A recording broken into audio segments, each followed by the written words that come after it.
La TVT au cœur de l'information.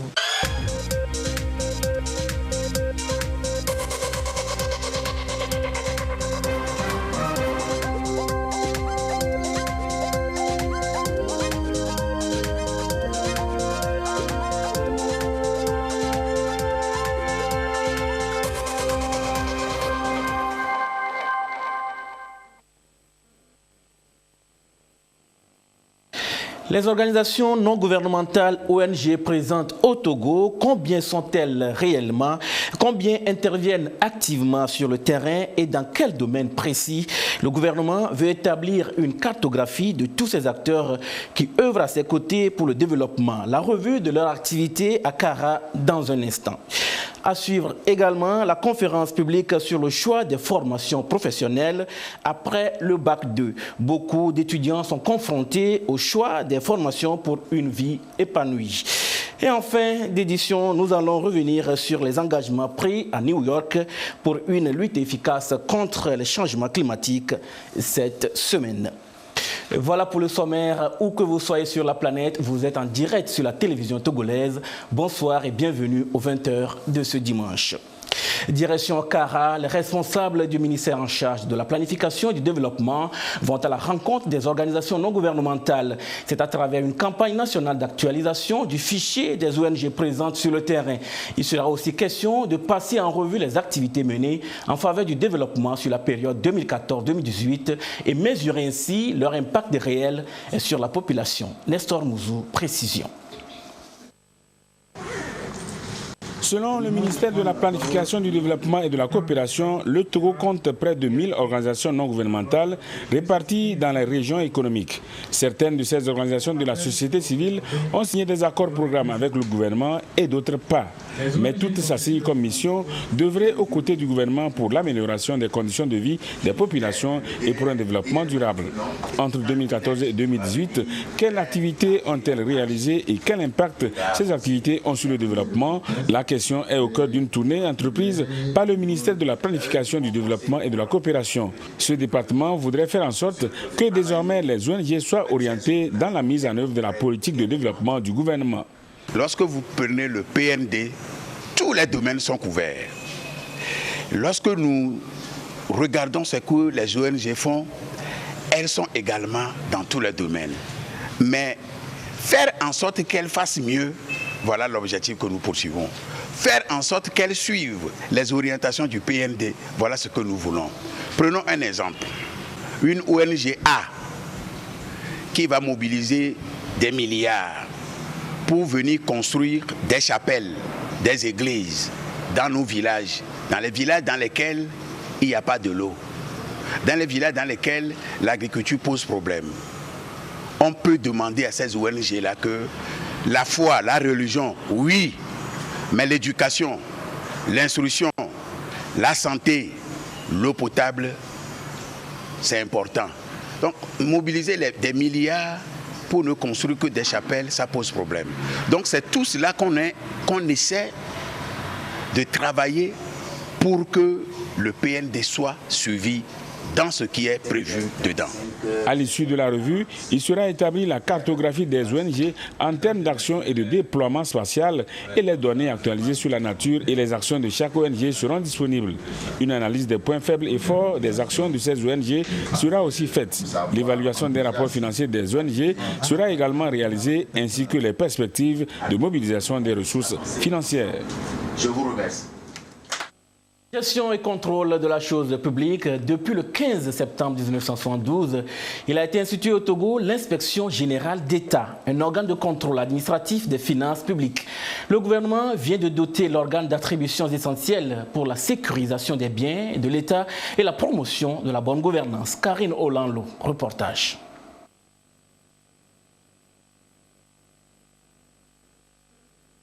Lancées depuis plus de 10 ans aujourd'hui, les réformes économiques ont un seul objectif, assainir davantage les recettes ou les finances publiques à travers une pratique à tous les étages de la bonne gouvernance, une bonne gouvernance qui a pour baromètre la transparence.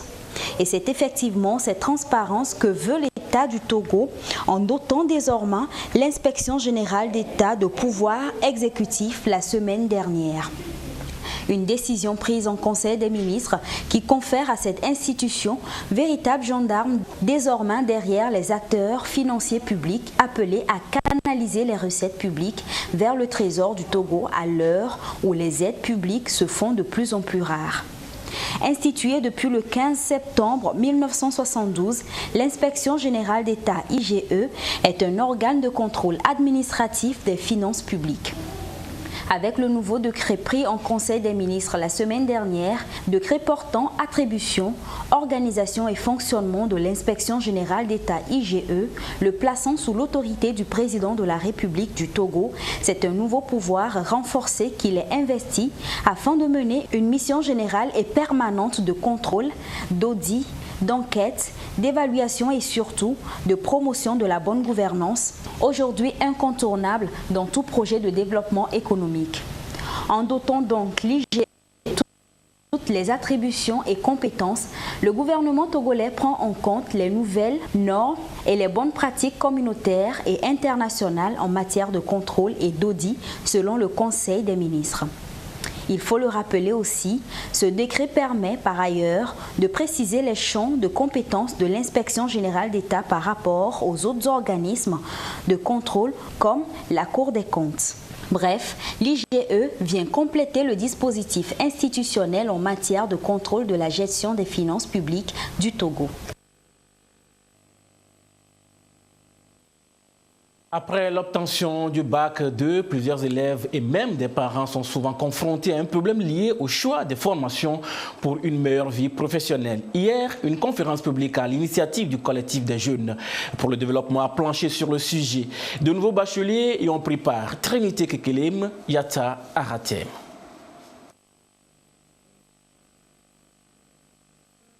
Bacheliers et étudiants s'informent ici de l'adéquation entre formation et vie professionnelle.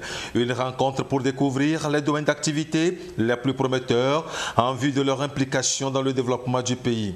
L'orientation devient ainsi la clé de voûte d'un parcours d'études et professionnel réussi. Le cadre national des étudiants et élèves du CJD entend créer un réseautage dans lequel les nouveaux bacheliers qui seront des futurs étudiants peuvent être accompagnés et travailler de concert pour qu'ils puissent aboutir et surtout à la fin de leur formation universitaire être compétitifs sur le marché de l'emploi. Nous avons besoin de l'implication de tous, de toutes pour que le plan national du développement puisse être atteint. Le cadre national des étudiants et élèves du CJD entend accompagner un certain nombre d'étudiants. Donc cette année, il y a 10 étudiants à Lomé et 10 étudiants de l'université de Kara qui seront accompagnés. Ils auront leurs frais d'inscription qui seront payés par le cadre. Nous allons choisir les meilleurs étudiants et les étudiants aussi qui sont dans la nécessité afin que le cadre puisse les accompagner non seulement dans leurs frais d'inscription mais aussi durant tout leur parcours universitaire. Conscient de cette réalité et pour ne pas laisser des jeunes tomber, le cadre national des étudiants et élèves du collectif des jeunes pour le développement CN2E-CJD les a entretenus sur le rôle de la jeunesse étudiantine dans le processus de développement du pays, comment se fixer des objectifs et comment s'orienter pour être plus compétitif sur le marché de l'emploi au Togo. Le CN2E-CJD est une association qui accompagne les étudiants dans la réalisation de leurs rêves. Que deviennent alors les étudiants sortis des écoles d'enseignement supérieur, technique et de la formation professionnelle? Une enquête sur leur suivi professionnel a été réalisée par le secrétariat d'État permanent sur financement du PRD. Le contenu du rapport avec Arnold Kiliou. C'est en 2019 que sous la coordination du secrétariat technique permanent STP, l'enquête a été menée sur 2806 diplômés, dont 1917 de l'enseignement supérieur et 889 de l'enseignement technique et de la formation professionnelle. Le résultat de l'enquête de suivi des diplômés de l'enseignement supérieur et ceux de l'enseignement technique et de la formation professionnelle révèle l'étroitesse du marché de l'emploi au Togo.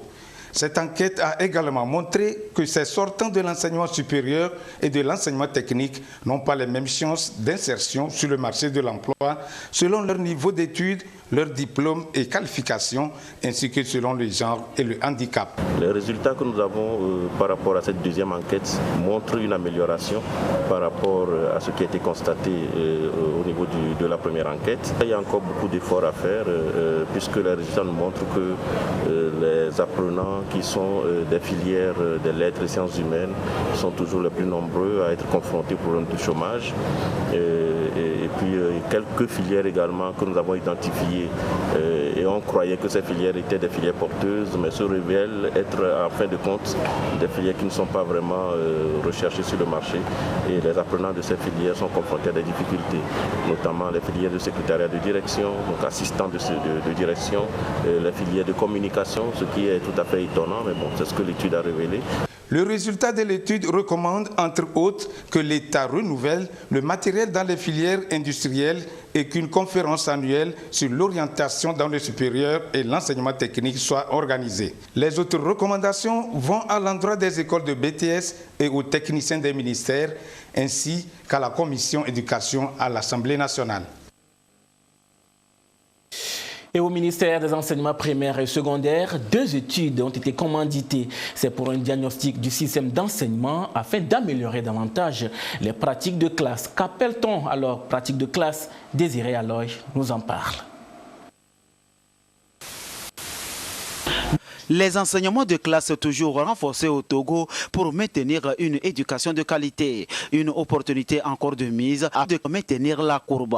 Il est réalisé donc une étude diagnostique sur les indicateurs de prestation de services et sur la méthodologie à valeur ajoutée. 2 études commanditées par le ministère en charge des enseignements primaires et secondaires. Ceci à la recherche des apports constructifs pour améliorer les enseignements de classe au Togo. Une rencontre au niveau région centrale pour la restitution de ces études d'évaluation.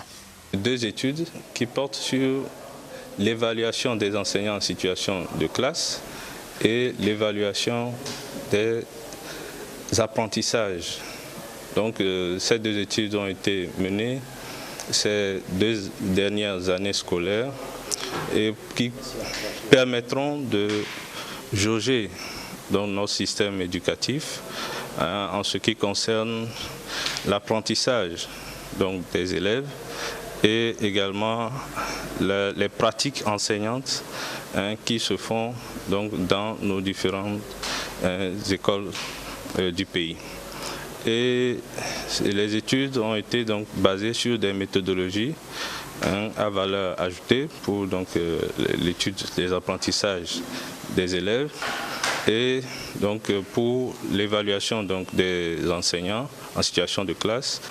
Bon, ces 2 études vont nous permettre de voir si effectivement les enseignants adoptent de bonnes pratiques dans leur méthodologie d'enseigner et de voir par rapport aux élèves est-ce qu'il y a des acquisitions au fur et à mesure que ces enseignants perfectionnent leur méthodologie d'enseignement.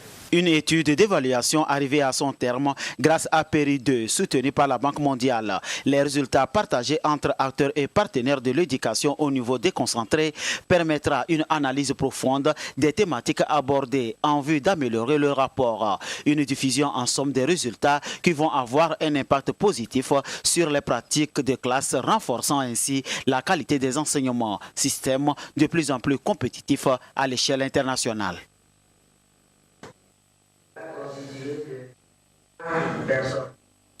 Éducation toujours, la nouvelle jeunesse pour le soutien au président Faure NJ-SPF célèbre l'excellence en milieu scolaire. Et dans la commune de Loti 2, des prix de mérite ont été décernés aux meilleurs élèves des lycées et collèges des différents examens de l'année dernière. Tchazimna Baga. La nouvelle jeunesse pour le soutien au président Faure NJ-SPF célèbre ici la journée de l'excellence en milieu scolaire dans la commune de Loti 2. Les meilleurs élèves aux différents examens au niveau du secondaire de l'année écoulée ont vu leurs efforts généreusement gratifiés par ces vélos. Mon village est très loin de l'établissement, donc avec ce vélo, je compte pouvoir au moins venir à l'heure à l'école. Je suis très fier de ce cadeau et cela va me servir davantage. Merci à la NJSPF et au président de la République. Les nouveaux bacheliers ont pour leur part reçu chacun une enveloppe pour leur permettre de s'inscrire dans les différentes universités publiques du Togo. Avec cet argent, je crois que j'ai d'abord eu la chance de pouvoir m'inscrire à l'université pour pouvoir continuer mes études. Je tiens aussi à remercier beaucoup le député qui a fait ça pour nous et que Dieu lui rende cela au centuple. Et je n'oublie pas aussi Monsieur le Président Faure Essos Mnangna-Singbe. Je promets de chercher à exceller encore plus dans mes études. Les meilleurs établissements scolaires sont également récompensés. Ceux qui ont obtenu plus de 50% au BBC ont été primés par une médaille d'or et une enveloppe pour les CEG et pour les lycées. Les établissements qui ont obtenu moins de 50% sont repartis avec une médaille d'argent et une enveloppe. Avec cet encouragement, nous allons mettre les bouchées doubles pour avoir les résultats, les meilleurs résultats dans nos établissements. Et quant aux lauréats élèves, nous allons les soutenir dans nos établissements pour qu'ils puissent être même les meilleurs au niveau régional et même pourquoi pas national. Du matériel didactique et des tables bancs ont été remis aux 15 établissements du secondaire de la commune de Loti 2 pour améliorer leur capacité d'accueil afin de permettre aux apprenants de recevoir dans les meilleures conditions un enseignement de qualité.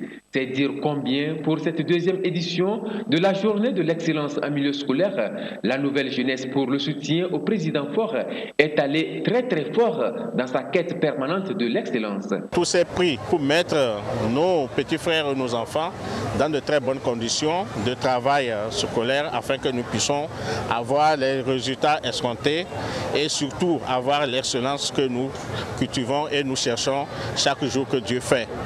Donc vous voyez que nous sommes en train de poursuivre quelque part la politique du chef de l'État. Et quand vous voyez le plan national du développement 2018-2022, la culture de l'excellence, l'inclusion sociale est en bonne place. Et ceci pour le bonheur de la relève togolaise que doit assurer la jeunesse togolaise qui est vraiment une jeunesse à encourager, à encadrer pour un Togo de demain radieux. Le monde de l'emploi est désormais saturé et seule l'excellence fait la différence, a martelé le préfet de Loti à l'endroit des élèves. Il a exhorté les lauréats à maintenir le rythme et aux autres à redoubler d'ardeur pour mériter les lauriers l'année prochaine. Le président national de la NJSPF a invité la population de la commune de Loti 2 à soutenir la politique de paix et de concorde nationale du président de la République, Faure Essos Mnangna-Singbe, sans laquelle aucune éducation n'est possible, et à l'accompagner dans la mise en œuvre réussie du plan national de développement PND 18-22. Et après 2 semaines de rentrée scolaire, les élèves défavorisés continuent de recevoir des assistances. Les cadres du parti UNIR, Union pour la République de la commune d'Agouenivé 2, ont posé un geste de cœur à l'endroit des orphelins de la localité. Ces apprenants ont reçu des fournitures scolaires. Eli Agbanyandao et Yasmine Koudia. 200 orphelins issus de 20 villages du canton de Legba-Sito ont bénéficié de dons de fournitures scolaires de l'Union pour la République, UNIR. C'est un geste du chef de l'État Faure Essos Mnangna-Singbe pour la scolarisation des enfants démunis et orphelins. Les bénéficiaires ont été exhortés à bien exceller dans les études. Je suis fière de ce cadeau et je profite de l'occasion pour saluer le chef de l'État qui nous a fait ce don. Et je promets aussi bien travailler puisque l'année prochaine, ça soit plus nombreux que ça. Comme chaque année, ce tête de charité du chef de l'État contribue à assurer à chaque enfant en situation de vulnérabilité une éducation de qualité. Chaque année, au début de la rentrée, le chef de l'État, le président Faure, se souvient toujours des orphelins. Donc, sur toute l'étendue du territoire, il envoie des kits scolaires pour distribuer aux orphelins. Donc, il nous a fait honneur cet après-midi de donner des kits scolaires aux orphelins de la commune d'Agogne 2, plus précisément dans le canton de Legbasito. Donc après la gratuité de l'école primaire, après aussi l'assurance scolaire, c'est une occasion donnée aussi aux enfants qui ont perdu, certains qui ont perdu leurs parents, de pouvoir bénéficier de l'appui du président de la République pour continuer leur cursus scolaire. C'est pour dire que tout est mis, tout est fait pour que l'élève puisse aller à l'école et réussir. Le maire de Legbasito et sa suite ont saisi l'occasion pour sensibiliser la population sur le bien fondé de l'éducation, l'esprit d'unité et de cohésion sociale. Des questions-réponses ont permis à certains élèves de repartir avec des kits scolaires. Et pendant ce temps, au CG de Baguida, centre, ophtalmologues et optométristes ont consulté des élèves sur place pour leur offrir une meilleure acuité visuelle. Plus de 2500 apprenants ont participé à l'opération dénommée Caravane optique du gouvernement et des verres médicaux appropriés seront gracieusement offerts à ceux qui souffrent des maux d'yeux. Abidé Singbe, reportage. Rôle, ils exécutent les mêmes gestes. Les optométristes et ophtalmologues détectent chez ces patients élèves des troubles liés à la vue. Après ces exercices considérés comme un jeu pour ces élèves du collège, des verres médicaux appropriés seront offerts aux patients souffrant des maux d'yeux. Ce matin, nous effectuons une mission de la caravane optique. En quoi cela consiste? Il s'agit de dépister ou bien de détecter les élèves qui ont des vices de réfraction, c'est-à-dire des élèves qui ont besoin de lunettes médicales pour pouvoir améliorer leur vision et donc suivre les cours normalement. Il n'y a pas une limite donnée. Si nous avons 100 élèves qui ont besoin de verres médicaux, le projet leur offrira les 100 lunettes. Le projet travaille avec des spécialistes en ophtalmologie choisis parmi le corps médical. Nous sommes au CG Baguida Centre. Ici, plus de 2500 élèves seront dépistés. Il s'agit de prendre en charge plus tôt cet organe de sens souvent considéré comme le plus important de tous. Devant ce centre médical érigé dans l'une des classes, d'autres patients attendent leur tour. Parmi eux, Brigitte et Dieudonné. Après cet exercice, chacun d'eux est fixé sur son sort. Quand je suis rentrée, on m'a montré une fiche. Si c'est vers en haut, je fais vers en haut. Si c'est en bas, je fais vers en bas. Si c'est à gauche, je fais. Si c'est à droite aussi, je fais. Moi, j'ai tout lu. On m'a dit de m'asseoir, de cacher ma vue droite. On m'a montré des lettres, les pieds en haut, les pieds en bas. Mais c'est un peu difficile à moi, je ne vois plus toutes les lettres de leurs pieds.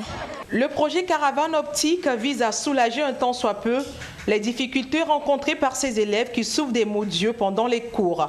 Après Lomé, la caravane se rendra la semaine prochaine dans la Mou et à Djakbanga pour d'autres séances de dépistage. Hors du Togo, la situation sécuritaire reste instable dans le Sahel. Cela préoccupe les dirigeants. Et à la tribune de la 114e session de l'Assemblée générale des Nations unies, les présidents africains tirent la sonnette d'alarme. Ramdan Bassina. La situation sécuritaire se dégrade au Sahel. La menace s'étend. Les pays qui n'étaient jusqu'ici pas atteints le sont. La MINUSMA est depuis des années au Mali et a un mandat de maintien de la paix. Mais elle enregistre des attaques régulières, des morts. Il faut désormais lui donner un mandat plus fort et étendre son champ d'action au-delà du Mali. Ce ne doit plus être un mandat de maintien de la paix classique, mais un mandat offensif pour qu'elle puisse se battre contre le terrorisme. Ce sont là quelques-unes des recommandations des assises du sommet extraordinaire de la CEDEAO sur la lutte contre le terrorisme, session élargie à la Mauritanie et au Tchad, membres du G5 Sahel, face à la dégradation progressive de la situation sécuritaire dans l'espace. C'est ainsi qu'il a été décidé de mobiliser $1 milliard US sur une période de 5 ans pour mettre en œuvre une feuille de route 2020-2024 centrée sur 8 points, dont la question de la formation, de l'équipement pour renforcer les capacités opérationnelles des forces de défense et de sécurité. Tout en réaffirmant le principe du respect de l'intégrité territoriale des différents États, la conférence a aussi décidé de la mutualisation des renseignements et de l'organisation d'opérations conjointes pour faire face de façon efficace aux menaces. Dans cette optique, le renforcement de la gestion et des contrôles aux frontières des différents pays, mais aussi le contrôle des armes et des produits sensibles reste une priorité absolue.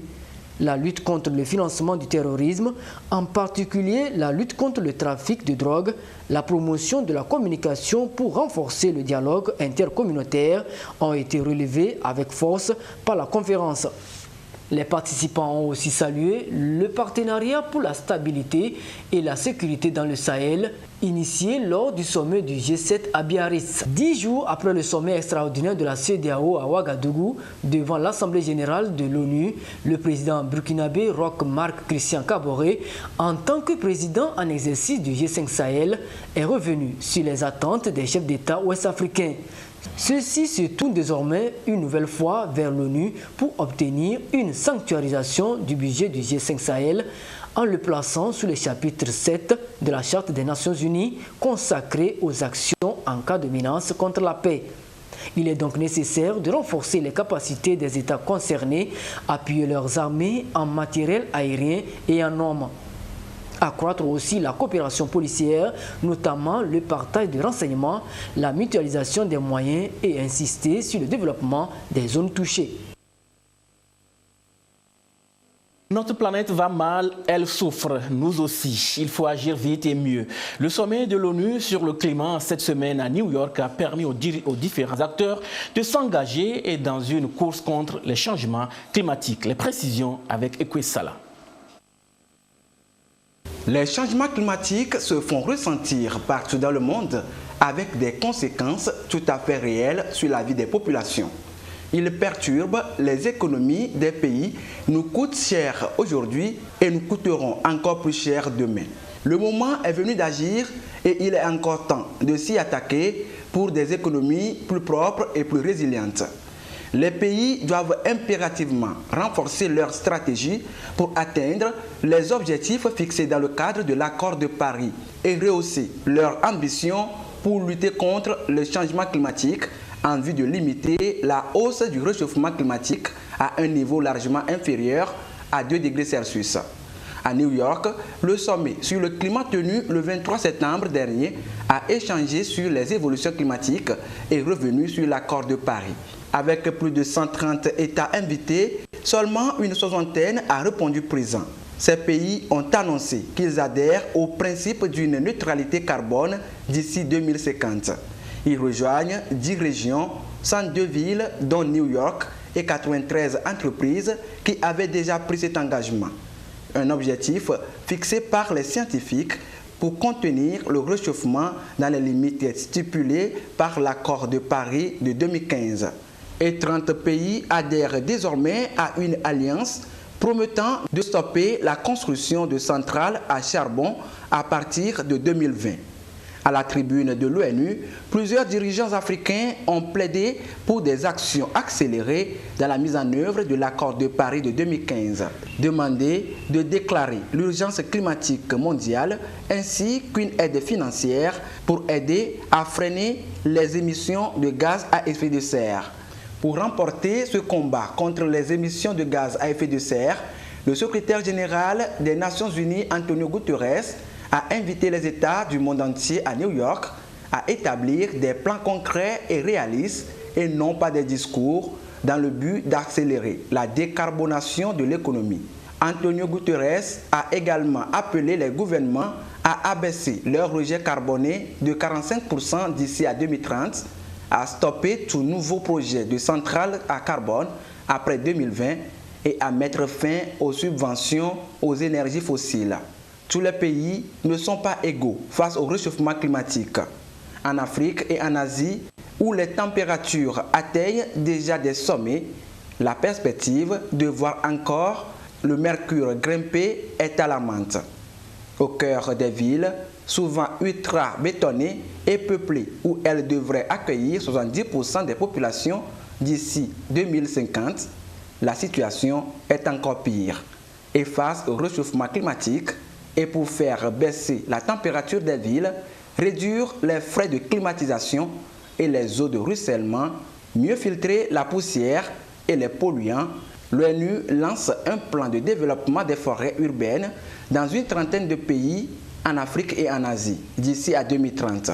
Ces forêts urbaines peuvent contribuer à réduire la température de l'air de 8 degrés Celsius, à réduire de 40% les frais associés à la climatisation et à améliorer la qualité de l'eau.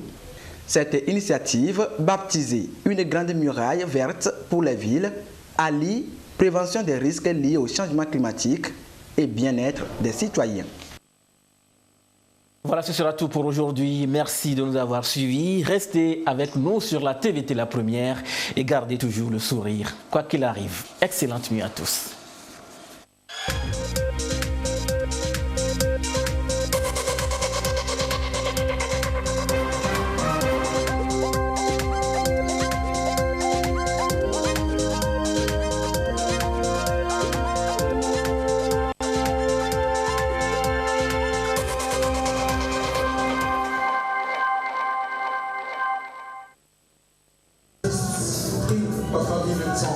Par cette signature de convention de partenariat, 3 artistes de la chanson togolaise sont devenus les ambassadeurs de la marque Pils, produit de la Bébé Lomé.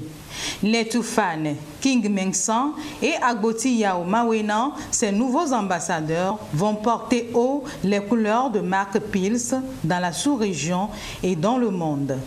Très honorés, ces artistes mesurent la portée de cet acte. Aujourd'hui, pour nous, c'est important d'apporter notre pierre à l'édifice. On a une intention de construire des écoles dans le nord du Togo. Et on s'est dit avec Pils ou bien avec la brasserie de commencer déjà cette approche. Et c'est sur ça qu'on va travailler. On s'est dit, on s'est juré qu'il fallait qu'on fasse comme King Mengsan ou plus. Et je pense que c'est ce que cette boisson aussi est en train de réaliser, voilà, avec les Togolais. Il y a plein de jeunes qui commencent à chanter. Aujourd'hui, on les voit une chanson, 2 chansons, on n'entend plus parler. Ce n'est pas leur faute, parce que la racine n'est pas solide, la fondation n'est pas solide. C'est un métier, ça s'apprend. Et je me dis, on les accuse, mais je dis, mais attends, ce n'est pas leur faute. Il faut une école. Si aujourd'hui, derrière Pils, il y a des villageois, des cultivateurs qui cultivent le riz et bébé achète pour faire cette bière. Moi, je pense que c'est derrière, côté social, qui est derrière ça, qui me touche et qui me donne envie de continuer de faire ce travail avec bébé, avec la Pils. La bébé m'a choisi parce que j'ai traversé des générations avec cette boisson. Donc, c'est le moment où je vais faire la promotion encore plus. C'est un cordon indissociable entre la brasserie Bébé Lomé et les artistes qui s'engagent avec la marque Pils à contribuer aux côtés de cette entreprise au développement socio-culturel et économique de la population togolaise. La Pils aujourd'hui est devenue un patrimoine pour les Togolais. Elle est passée authentique depuis bientôt 2 ans avec la création d'à peu près 10 000 emplois pour les paysans ESOP de Nocha. Donc on est non seulement patrimonial, mais aussi une bière authentique pour le Togolais. Donc aujourd'hui, c'est le créateur de joie pour le Togolais. D'un goût raffiné, cette bière locale togolaise, faite à base de malt, un produit naturel, riz local et eau minérale, est appréciée par de nombreux consommateurs. Depuis plus de 55 ans, la Pils reste un patrimoine togolais. Les artistes veulent s'associer à des entreprises, chacun veut développer des projets, ça peut être un projet social, un projet différent et environnemental, et nous allons les aider à développer ce projet et arriver jusqu'à la conclusion de ce projet. Donc c'est un partenariat qui est extrêmement nouveau, mais qui est intéressant pour tout le monde parce que, en plus de l'image qu'on veut tous dégager, c'est aussi construire quelque chose pour le peuple togolais ensemble. Ces stratégies de marketing réussies sont le fruit du travail à la chaîne de toute une équipe. Elles s'adonnent pour garder la performance, la qualité, pour toujours séduire ses consommateurs dans la sous-région et au-delà. Les ambassadeurs l'ont compris à travers leur visite sur le site Bébé Lomé. La Pils, plus de 98% en consomment lors des grands événements. Café la Pils, café la Pils, café la Pils, café la Pils.